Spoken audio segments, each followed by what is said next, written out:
ગુજરાતમાં ફિલ્મ પદ્માવતી હવે રિલીઝ નહીં થાય. જીટીયુના પદવીદાનમાં સીએમ રૂપાણીએ આ નિવેદન આપ્યું છે.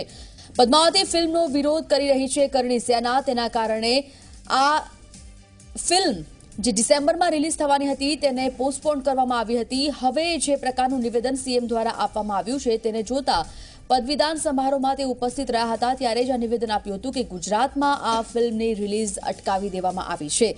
મહત્વપૂર્ણ છે કે જે પ્રકાર કરણી સેના આ ફિલ્મનો વિરોધ કરી રહી હતી, ઠેર ઠેર વિરોધ થયો હતો.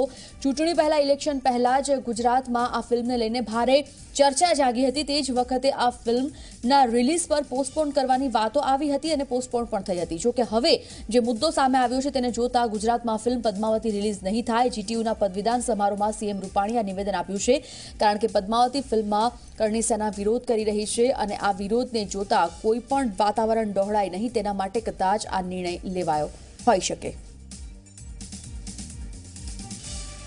સરકારે તો સ્પષ્ટ ઓર્ડર કરેલો છે અગાઉ કે ગુજરાતમાં પદ્માવતી રિલીઝ કરવામાં નહીં છે, કન્ટિન્યુ છે, એટલે કોઈ ચર્ચાનો સવાલ